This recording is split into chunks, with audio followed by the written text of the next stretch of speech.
என் இனிய தமிழ் மக்களே, கிராமத்து மண் வாசனையை தமிழ் சினிமாவுக்குள் கொண்டு வந்தவர், பல நட்சத்திரங்களை உருவாக்கியவர், தமிழ் சினிமாவின் பாதையவே மாற்றியவர். அப்படிப்பட்ட ஒரு பெயர்தான் இயக்குனர் பாரதிராஜா. சிறு வயதிலிருந்தே கலை மீது மிகுந்த ஆர்வம் கொண்டிருந்தார்.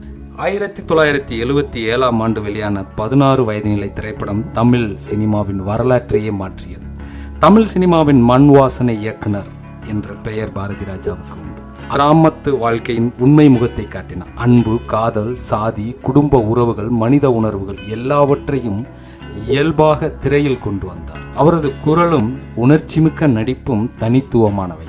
ஒரு சாதாரண கிராமத்து இளைஞனாக தொடங்கி தமிழ் சினிமா வரலாற்றின் அழிய முடியாத ஒரு முத்திரையை பதித்தவர் திரு பாரதிராஜா அவர்கள். செண்பக மலர்களையும் செவ்வந்தி பூக்களையும் உங்கள் வாசல்களிலே பொழிந்து வாசம் பரப்பிய இந்த பாரதிராஜா இப்போது நம் கிராமத்து மண்ணெடுத்து பொட்டு வைத்துக் கொண்டு புறப்பட்டு வருகிறேன்.